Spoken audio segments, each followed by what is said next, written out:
Hi friends, performing a posterior capsular rhexis can sometimes save the day, as you will notice in this patient who was slated to have a plate haptic multifocal intraocular lens but developed a PC tear towards the end of the procedure.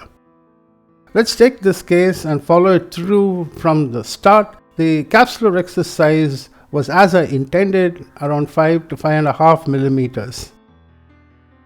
I performed a hydrodelineation procedure and I successfully was able to delineate the endonucleus and separate it from the surrounding epinucleus. I followed this up with cortical cleavage hydrodissection because that's the only way to get the epinucleus to rotate and will facilitate its removal later on in the procedure. Phacoemulsification is being performed by the direct chop technique, and this is a grade 2+ nucleosclerotic cataract in which I'm using a power of 30% in the multiburst mode and a vacuum of 350 millimeters of mercury, and using my sharp tip chopper in order to disassemble the nucleus into much smaller fragments. Once these fragments have been created, say about 6 in number, I would then mobilize it into the central part of the anterior chamber and emulsify it. As you can notice that in this particular case, the side port incision is a little too far away for my comfort from the main incision, which was located at 140 degrees. The side port incision and the main incision were separated by more than 140 degrees.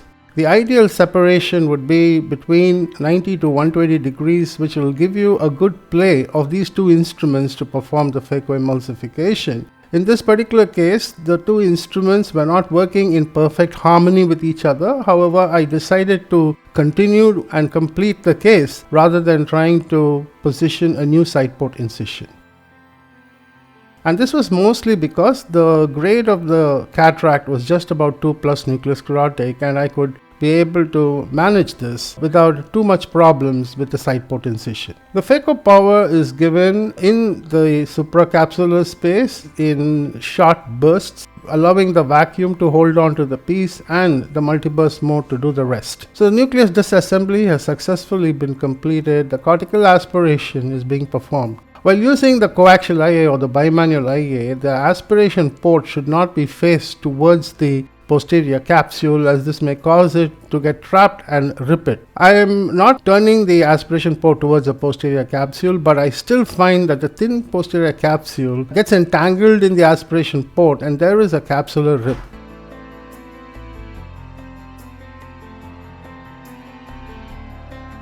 At this point, just putting an intraocular lens is going to create this tear to extend much further, and therefore I plan to do a posterior capsular rhexis.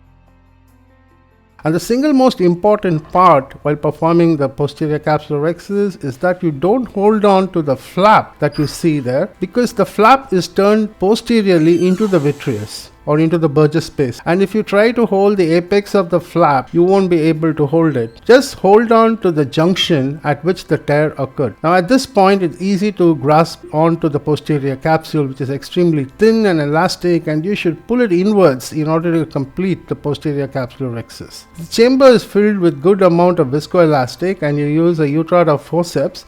So I got a good 4 mm posterior capsular rhexis, and once you have it, you can be confident that this PC tear is not going to extend while implanting the plate haptic multifocal intraocular lens.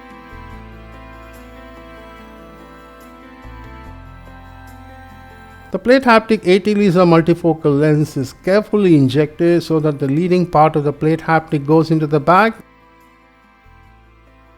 Lens will quickly unfold. With a gentle tucking motion, you can get it into the capsular bag. Try to remove as much visco as possible, don't go behind the lens. Till now, even though there was a rent and I got a PCC, there is no disturbance of the anterior hyaloid phase. The fluid from the irrigation is going into the Burgess space, as you can see the well demarcated area there. And once I see this, I conclude the procedure. If you have a PC tear, use a sufficient amount of magnification and get a perfect focus on the tear. Try to create a posterior capsular rhexis, which will definitely create a stable opening in the posterior capsule and help to save the day. Thank you for your attention.